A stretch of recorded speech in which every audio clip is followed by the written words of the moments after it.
chapter 15. Then Moses and the children of Israel sang this song to Yahweh, and said, I will sing to Yahweh, for he has triumphed gloriously.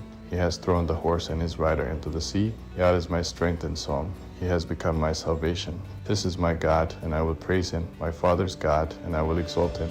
Yahweh is a man of war. Yahweh is his name. He has cast Pharaoh's chariots and his army into the sea. His chosen captains are sunk in the Red Sea. The deeps cover them. They went down into the depths like a stone.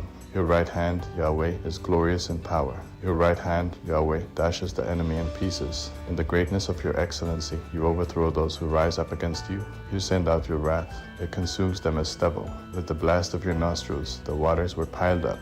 The flood stood upright as a heap.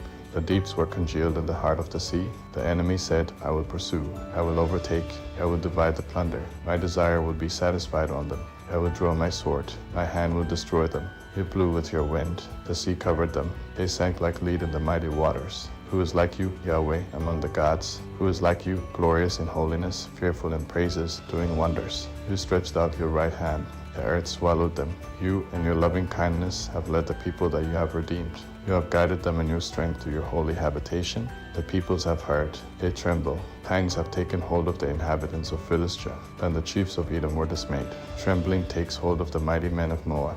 All the inhabitants of Canaan have melted away. Terror and dread falls on them. By the greatness of your arm they are as still as a stone, until your people pass over, Yahweh, until the people you have purchased pass over. You will bring them in and plant them in the mountain of your inheritance, the place, Yahweh, which you have made for yourself to dwell in, the sanctuary, Lord, which your hands have established. Yahweh will reign forever and ever. For the horses of Pharaoh went in with his chariots and with his horsemen into the sea, and Yahweh brought back the waters of the sea on them.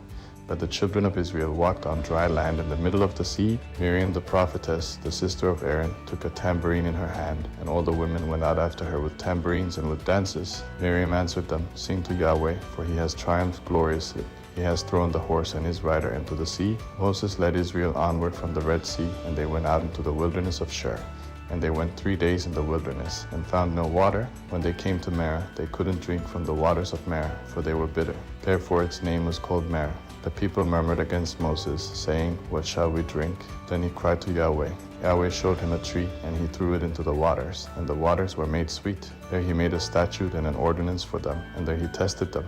He said, If you will diligently listen to Yahweh your God's voice, and will do that which is right in his eyes, and will pay attention to his commandments, and keep all his statutes, I will put none of the diseases on you which I have put on the Egyptians, for I am Yahweh who heals you. They came to Elim, where there were 12 springs of water and 70 palm trees. They encamped there by the waters.